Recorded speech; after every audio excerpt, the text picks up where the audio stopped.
Well, it seemed like a good idea at the time. It's later with Mo Kelly. KFI AM 640. We're live everywhere on the iHeartRadio app. It seemed like a good idea when I got in my car. I turned on the GPS and it said about an hour and 20 minutes, my normal route to get to the studio. It seemed like a good idea. I said, well, why don't I try a different route? Why don't I just go ahead and take my time, embrace the horror, and maybe take surface streets? Usually I go to the 110, to the 5, to the 134, and they said it was all bad. All bad, bad, bad, bad, bad. Muy malo. So instead, I just decided to drive north on Western, take the surface streets. And I've done it many times, and usually it's like a 1-to-1 trade-off. It's about the same amount of time. Not today. Not today. I should have trusted my instincts and just sucked it up and took the hour and 25-minute commute that Google Maps was telling me on the freeways. Instead, I ended up with a 2-hour surface street drive. I was going up Western, and then I noticed that, and I think it's connected to standard time. There are far more people on the roads in the 3:30 to 4:30 hour now than a few weeks ago. There's just far more people. So it just made it a ridiculous drive. Motorcycles were zooming in and out. I was honking at people. I almost flipped off someone, and I thought, no, you can't do that. Yes, you can. Embrace the dark side. It's different when you're on a surface street. There's nowhere for you to go. That's when and traffic's so bad, someone could get out the car and walk up to your car and shoot you. As opposed to on the freeway where you might be able to zig and zag and get away. I wouldn't have had that opportunity. I feel like you're moving in the right direction, Mo. You will embrace the Mark Ronner way soon. No, I won't. Discretion, better part of valor. But as I was going down Western, if you know Western and you cross the other side of like First Street, you're getting ready to get into the Hollywood area, you pick up the 101 freeway. As I was getting ready to get on the 101 freeway for this hour and 20-minute drive, police had shut down the 101 North. I could see it as I was getting ready to turn on. Because, I don't know, maybe they were chasing someone. I think there was some chase on the 101 today. And they shut down the 101 freeway. So they were precluding anyone from getting on the 101 at Western. So I said, shoot. No, I didn't say shoot. I said something much more vulgar. And then I got off the freeway entrance. And I said, let me just keep going up north on Western. And then I made a left onto Fountain. If you know that basic path, I'm weaving my way through Hollywood. And then it just came to a complete standstill because the people who were stuck on the freeway were being forced off the 101 freeway onto the surface streets right where I was. And the people who were going straight on Fountain couldn't go any further because a lot of those people were trying to get back on the 101 freeway. It was a cluster truck, high and low. Short version of this story is it took me 2 hours to go 22 miles in Southern California. When I left, the sun was out. When I arrived, the sun was down. Stop fighting it. Feel the power. Fight what? Look, I had given up. I was in my car. It's like, look, at least I had some good stuff to listen to. It had some relaxing music. I wasn't stressed. It was like, I can't do this every day. I just can't do 2 hours in the car one way every single day. Now, I know there were extenuating circumstances whenever it was happening on the 101 at 4:30 today. But it was one of those things where for someone who drives every day, even for me, it was like, damn, this is a lot to deal with. A lot. For like 4.3 seconds, I considered getting on Metro going forward. But it was like gas. It passed shortly thereafter, and I was fine after that. It was a fleeting thought. It didn't linger. And I said, well, maybe the Metro would. No, never mind. No. No. So how was your commute, Mark? Mine was horrible. Well, it was pretty bad until I heard you describe yours. Okay, yours was bad as well. Oh, yeah, it was terrible. But I'm picturing you like an elderly gunfighter, just unsheathing the gun from the holster. Whip that middle finger out and use it. No, it was one of those things. There was this Tesla who was driving erratically and dangerously in Western. It only has 2 lanes going north. And it was one of those things where he was going to hit someone. More importantly, he might have hit me.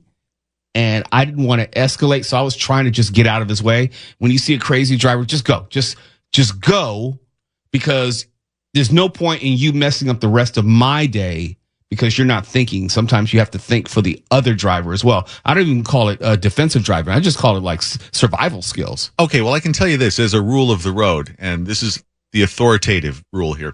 If it's a Tesla Cybertruck, you are actually required to give it the finger. No, it was just one of those sedans. It was okay, well, that's a judgment call, yeah. No, it was one of those things where I'm getting ready to install my dash cam in this car. It would have been perfect for today. Perfect for today. But all I could do was just memorize the license plate if in the event it further escalated. But I was thinking about you, Mark. I really was. I said, is this the time to let him have it? Is this the time you break glass? It's going to feel so good when you finally do it. Just trust me. Well, I've done it before. I just haven't done it in years. It's like, something I did when I was much, much, much younger. It'll feel righteous. I remember some guy when I was driving the 5 North, getting ready to get on the 134, and I decided to keep on going north on the 5. This guy, I guess I did something to make him mad, or we made each other mad. This guy flipped me off and then quickly went over to the 134. What's the word I'm looking for? Off ramp? Not the off ramp, but just the interchange where you switch over to the 134 from the 5. And then he made sure that he was safely on the other side of that median to flip me off. I was so mad. It's like, with your batch ass. I just, if you're going to do that, at least make yourself available to me. At least be a man and deal with the consequences. Oh, wait, were you planning to return the gesture, or were you ready to go the whole 9 yards? Oh, I was ready to escalate at that point. I see. Okay. I was ready to escalate. It's like, how are you going to flip me off when you know that you're safely away? See, that's where I draw the line. You have to have some restraint, but the finger itself is a thing of beauty. Tawala, I need you to pop your trunk on him.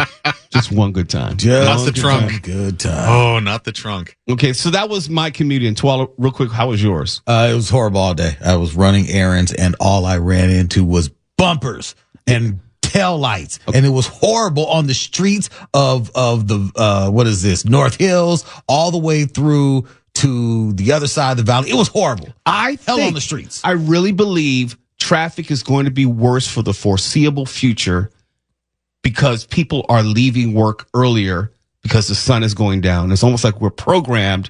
My workday is over, or I want to be able to beat the sun home, if at all possible, where you're not driving home in the dark. I think so. Yeah. Because all of our commutes got real bad today. We're coming from really different areas.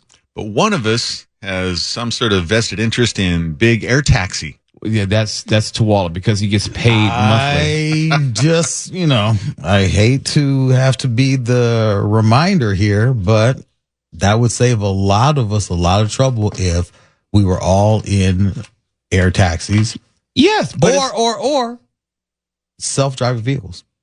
That wouldn't save time if we're in self-driving vehicles. It would save the stress. You could do so much if you're in a self-driving vehicle. Yeah, you could. That's like riding Metro.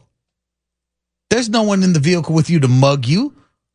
Oh, have you seen those self-driving vehicles where the people stand in front of the car and harass the riders and everything? And they've been drawing graffiti on the car and everything. You haven't seen those videos? You're bringing up stuff that's No, there was a woman in one of those self-driving taxis, and they had these guys who were sexually harassing her, so they stood in front of the car so they knew the car was not going to hit them, and so they kept harassing her, and they held her for like an extra 20, 30 minutes. It wasn't 20, 30. Oh, so you're familiar with the story? I am familiar with the story, but now you didn't want to bring that up. You didn't give me that story to talk about on the air. Why is that, Tawala? Because that's not pertinent to the expansion of self-driving technology. That's a one-off. That's So tell me, was her commute shorter or longer because of being in that taxi? We don't know where she was going. She might have just been heading to the tunnel. That was in the Bay or something like that. Let me shed some light on this situation for the two of you. I pulled this last night knowing that we were going to talk about this. I was precognitive on this subject. Study finds self-driving Waymos are more expensive than taxis, take twice as long to get to destination. Across 50 samples, the average human-driven ride-hail price was $28.14, while an identical ride with a Waymo robotaxi cost $9.50 more. Sorry, Tuala, you're really backed the wrong horse on this one. Puck to it. Spit on that thing. You get me? The hate. There's nothing else to The say. hate. Hawk Tour really puts paid to all of this, doesn't it? Let's talk about some serious business. We've got to give you an update on the fire when we come back. You're listening to Later with Mo Kelly on demand from KFI AM 640.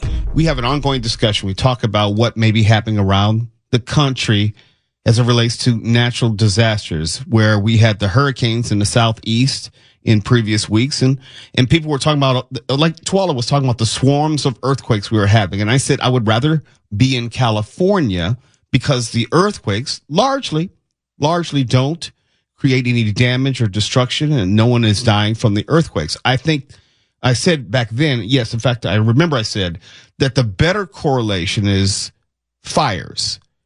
Here in California, we have to deal with fires every year. They are seasonal in the way that tornadoes, in the way that hurricanes are seasonal in other portions of the country. But fires are something which have been doing far more damage in California than anything else. And this Ventura County fire is a perfect example, unfortunately, and I mean that unfortunately. Oftentimes we may have fires and they don't necessarily lead to destruction of homes or changing people's lives, but this is a little bit different.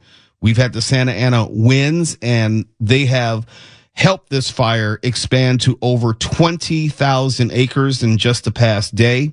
It's destroyed homes. We've had massive evacuations, and it has remained out of control. It's not close to being under control. In fact, Governor Gavin Newsom, you might have heard by now, has declared a state of emergency regarding this fire. If you were listening to KFI earlier, we had an update on the number of structures and the degree of destruction thus far. And when I was talking about the state of emergency, it was specifically in relation to the Ventura County fire, because firefighters were struggling to gain any advantage on that mountain fire, as it's also called. And it's destroyed an undetermined number of homes since starting near the town of Camarillo. It's not just affecting Camarillo, but also Moore Park and other surrounding areas. The National Weather Service has issued red flag warnings for Ventura and Los Angeles counties, and it's going to remain in effect at least through Friday morning. Yesterday, we were under the impression that they were going to remain in effect just through today in the afternoon, but they've now been extended into Friday morning. And I was watching, I think it was ABC earlier today, ABC 7, and you could see the aerial footage of the destroyed homes, and you get a better sense of the degree of destruction and the path of it, and how large it is, and how it's almost it's hard to describe how quickly people's lives have been changed by this fire. It's hard to describe the degree of how quickly it has spread, and how it's firefighters have struggled to get any type of control of it. And it's not like it's going to change in the next day or so. My question is whether we will get a break from any of the winds. If we can get a break from the wind, which would slow it from spreading, then that would help firefighters, of course. I'm always pulling for people, and I'm pulling for the firefighters, but there are things that are working against them in this situation. And as I always say, if you get an evacuation order, do not wait. Do not see if you have to evacuate. Sometimes they're voluntary, and sometimes they're mandatory. Don't wait for the voluntary to become mandatory. You have to trust that you have to use the time which is available to you to make sure that you are safe, your family members are safe, your pets are safe, unless something else is extenuating and you don't have that opportunity to leave immediately. Leave as soon as you can. If you get the sense that it might be moving in your direction, do not wait. And that goes back to the winds. Because of the winds, it is so very unpredictable where this fire may lead. It's unpredictable as far as how quickly it's going to continue to spread. And let me just come to you, Mark Ronner, just very quickly. Is there any new information that you have received in the past half hour? No, but we're going to be hearing live from Chris Adler at the bottom of the hour very soon. There we go. Okay, so Chris Adler will be updating everyone in just a moment. And beyond the structures which have been burned, a number of people have been taken to hospitals. They've been treated for smoke inhalation, and some victims became trapped in their cars because they were racing from fast-moving flames. In other words, people were trying to get out and then were trapped by the flames, trapped by the smoke, and then had to be taken to the hospital. So this is something that is very, very serious. It's very, very dangerous. And you can find yourself in a predicament where you will not be able to save yourself. So if the fire is anywhere near where you might live, this is the time where you have to act in advance and protect yourself and protect your family before it becomes too late. And as Mark Ronner said, we'll have an update in just a moment from Chris Adler. It's Later with Mo Kelly, KFI AM 640. We're live everywhere in the iHeartRadio app. You're listening to Later with Mo Kelly on demand from KFI AM 640. And I got to tell you, California voters, they are funny to me. They are hilarious to me. They talk out of one side of their mouth, and then they turn around and talk out the other side. Here's what I mean, and I know Mark Ronner's going to get a kick out of this. The LA County Board of Supervisors, when they're not buying $200 million buildings, they approved lower annual rent increases for many tenants in unincorporated areas. If you're in an unincorporated area, you're not the city of LA. You're just the county of LA. Like, I'm in an unincorporated area. If I call the police, the county sheriff, LA County Sheriff comes, not LAPD. We don't get to vote for mayor. These are areas without their own police department, areas without their own city council, little areas like Harbor City or, Gardena and Saratoga City have their own police department, but unincorporated, they don't have any of those things. So you're governed by the county in most instances when it comes to services. What they're going to do is, beginning next year, rent increases will be limited for units already under rent control to 60% of the annual change in the consumer price index. Put another way, the consumer price index rises about 3%. So your rent can only be raised about 60% of that, maybe like 1.8%. Now, if you think about that, that is less than the annual rate of inflation, which is about 2.4%. I know it's going to get complicated, but hear me out. Mark, what is the biggest expense for just about everyone? I thought you were going to give me a math problem there for a second. No, not at all. Oh, the biggest expense for most people is their rent. All right. If your rent can be raised some 2% every year, and the annual rate of inflation is around 2 to 5% each year, wouldn't it stand to reason that since rent is your highest cost, that it would be your greatest priority to be able to keep under control, not eggs and milk? Well, I told you yesterday that I hate story problems, but I think I get where you're going with this. Yeah, can you see where I'm moving with this? Yeah. If you're concerned about how everything costs so much, and the largest expenditure you have every single month that is going to go up regardless every single year is rent, wouldn't it behoove you? Would it behoove you? Yes. To do everything you can to limit the increase of that expenditure, right? One might think. Okay. So if you are a voter, going back to voters talking out of both sides of their mouths, and I'm talking about this very slowly because I need you to get this. If you as a voter went to the polls on Tuesday and you were concerned about the economy, and you were concerned about the cost of eggs and milk, because we heard that everywhere. Eggs and milk, eggs and milk. I can't believe it costs $5 for a carton of eggs. I can't believe it costs $7 for a carton of milk. And you voted because you were worried about that. and you did nothing to help control your rent, your largest expenditure as a percentage of your expenses every single month, and it can be raised annually. You don't see the disconnect there? Well, since you're using old school, like grade school teacher talk with behoove, if you don't do something that behooves you, will you rue the day?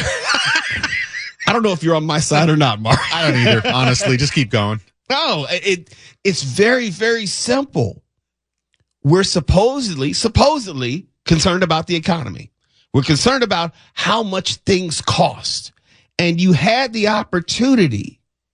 You had the third opportunity, I don't know, maybe 10 years or so, to at least do something to limit the amount that your rent can be raised on you in a given year. And you did nothing. You voted it down again. But you're still complaining about inflation. Don't you know rent is also a function of inflation? The cost of living, the cost of housing? Listen, if you want to have real talk about this, and I'm kind of reluctant to, but you got to bear in mind that we've just been having months of historic low unemployment. Stock markets have been breaking records right and left. Inflation has been getting down toward 2%. Which is nothing in the grand scheme of things. And people still thought that the economy was terrible when everybody from most credible economists to The Economist magazine said the United States has been having the world's greatest economy with the world's strongest bounce back from COVID. So what do you make of that? Insanity, if only because the numbers are the numbers. And I understand, and I said this with Tim Conway Jr., for most people, most Americans, the economy in people's minds is a local issue. In other words, if I personally don't have a job, the economy is horrible. That's not the definition of an economy, but that's how many people may view it. If I have to pay more money for eggs and milk, in my mind, that's the economy. In other words, the individual's mind. That's not an economic indicator of the health of the nation's economy, but many times people perceive the economy in those very micro personal terms. And unfortunately, it's not true. And then you find people acting and voting in a way counter to their own interests. If the economy was your number one issue on Tuesday, then how in the world can you legitimately say that not doing something to help control the rent, which is the largest expenditure for just about everyone who is not in a mortgage, how can you say I'm worried about eggs and milk, but not my rent?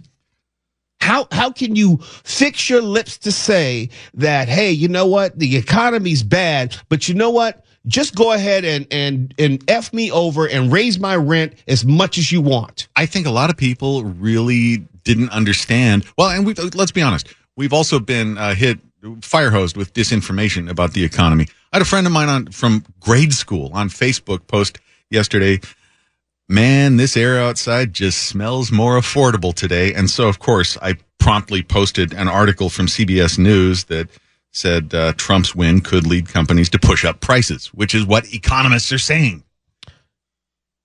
I don't know if people know that because of how well the stock market has been doing all-time high, that means the large majority of Americans who do have a job, we point to the unemployment numbers, they are what they are.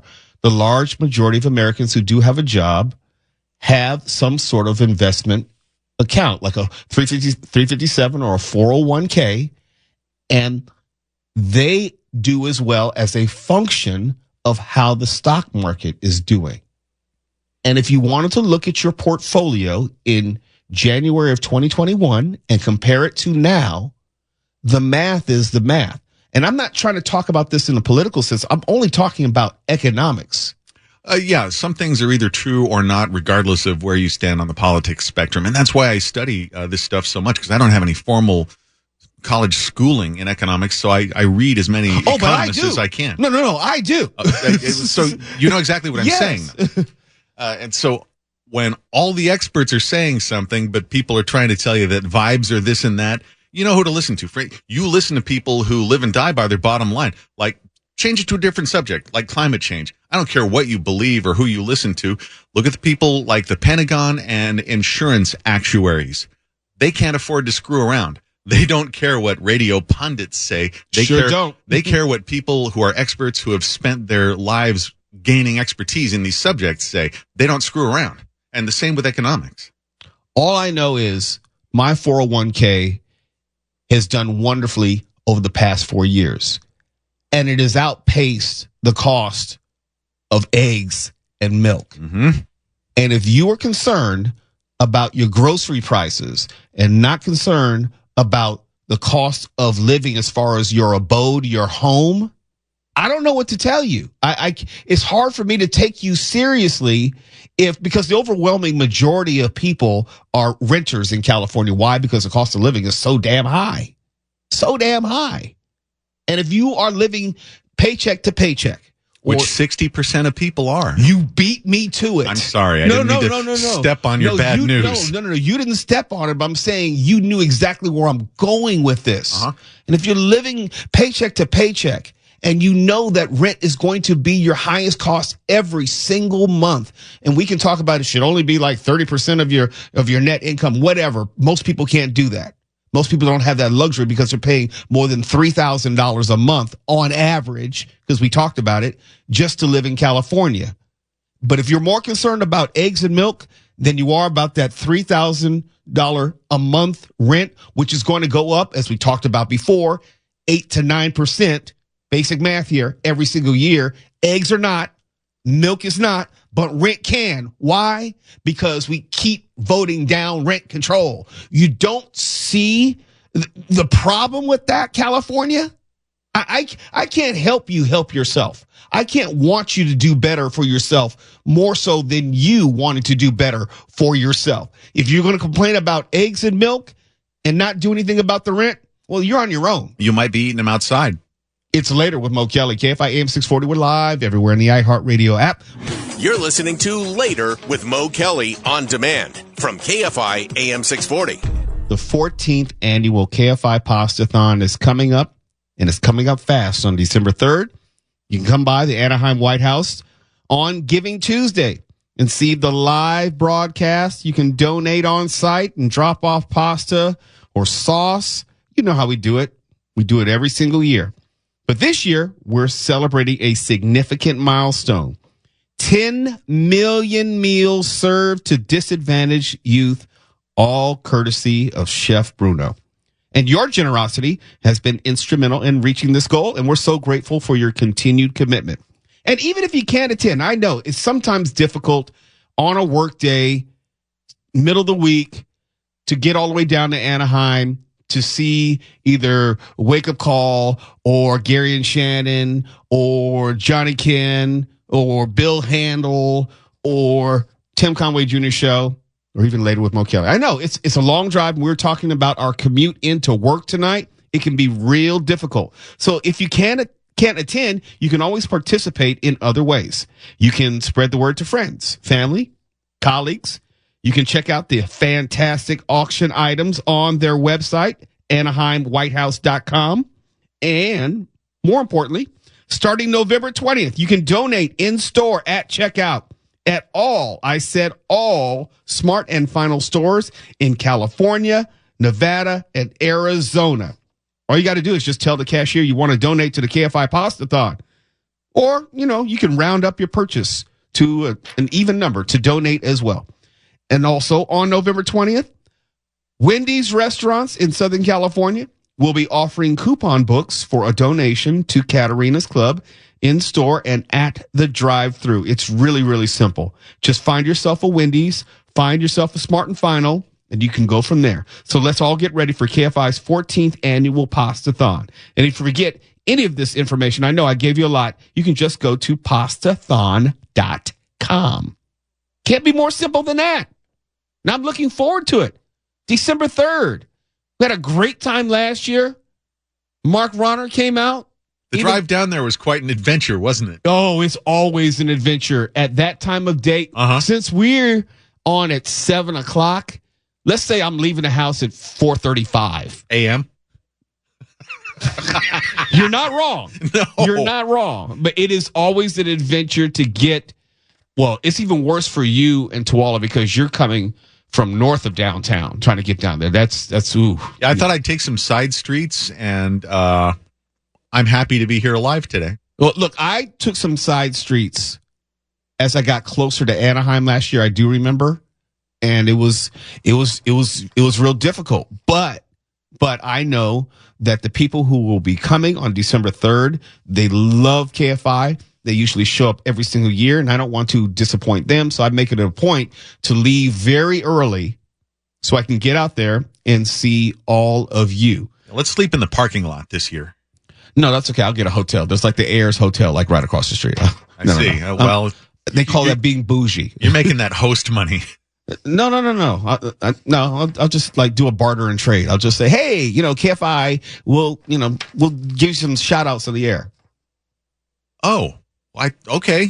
I didn't know we could do that. I guess I'm going to start doing that everywhere. Well, I need you to explain to him when you have a problem, especially when you come from the music industry, you just make it happen. You do make it happen. Boy, radio ethics are so much different than newspaper ethics. No, I didn't say it was unethical. Yeah. I'm just saying you have to put that much more energy and thought and creativity into it. Okay. Everything is above board, good sir. Yeah. What are you talking about? No. You can barter. Look, Wendy's bartered with us for the Halloween party. Okay. Well, I was the beneficiary of some of that. Yeah, it's a donation. Judging by how tight my pants are this week. I'm not speaking for any particular hotel. I'm just saying if it came down to it, that's what I would do. Okay. Yeah. I think we should have later with Mo Kelly RV, or like a tour bus. For me, yeah, but no, us. No, me. Boy, I'd hate to have been on the Titanic with you when it crashed. Imagine how you in the lifeboats. No. That's different. When we're talking about comfort, I'm a me first type person. When we're talking about life and death, it's women and children first. Oh, well, sure. I guess we'll find out, won't we? What, we're going to be on the Titanic anytime soon? Well, we're going to go on one of those little submersibles and get imploded? You never know what's going to happen. Just go drop off your sauce and let's be done with it. That's just so disrespectful. Just go drop some sauce. Let me say this. If you missed any of those pearls of wisdom last segment, any of those nuggets, and you didn't quite get it, you need to go back and get it. And I highly recommend that you listen to the podcast that Tuala Sharp carefully assembles every single night. Because we were given a lot of math, a lot of statistics, and, there were a lot of scenarios you may not have just understood at just the first time I said it, and it may have been a little convoluted, but go back and get that from the podcast. Because I know if I were to put to a vote, can we limit the price of eggs and milk? Probably all the hands will go up. It's the exact same damn thing, except we would be doing it with people's largest expenditure every single month. Eggs and milk are not going to go up 8% per year. Even in the worst inflation, it was only 4%? Was it, Mark? I think it was like 4%. I don't know. It might have been higher than that, but let's say it was 6. Let's say it was 7. It wasn't, but let's say it was. Okay. Your rent is going to go up at least 8 or 9%. I still have trouble convincing some of my friends that the high prices for groceries were the result of price gouging, no matter how many articles I send them with the corporations admitting to price gouging. Get out of my Instagram. I was dueling with someone today who was convinced that I didn't know what I was talking about and clueless. And I said, look, this is Kroger executive. He is admitting that their company was price gouging. I was like, what is it you want? Yeah, I mean, what do I have to gain from telling you something that's not true about this? The evidence is right here. What do you have to gain from not believing it? Well, here's this. Some people don't want to believe because then it deconstructs their worldview. I'm only passing on this information because I want to help you. I would rather you have lower rent. I'm not a politician. I'm not asking for money. I don't get anything out of this. I'm just saying it's good economic and good business sense if you spend less money or you limit how much your cost of living will increase from year to year. What is so bad about that? You know, and I'm speaking to the same people who are upset about eggs and milk, but not the rent. Eggs and milk and gas. I forgot. Eggs, milk, and gas. Oh, yeah. I think we'll go to break now. Maybe we should. KFI AM 640. We're live everywhere in the iHeartRadio app. Nothing gets past us. We are on it. KFI. And KOST HD2. Los Angeles, Orange County. Live.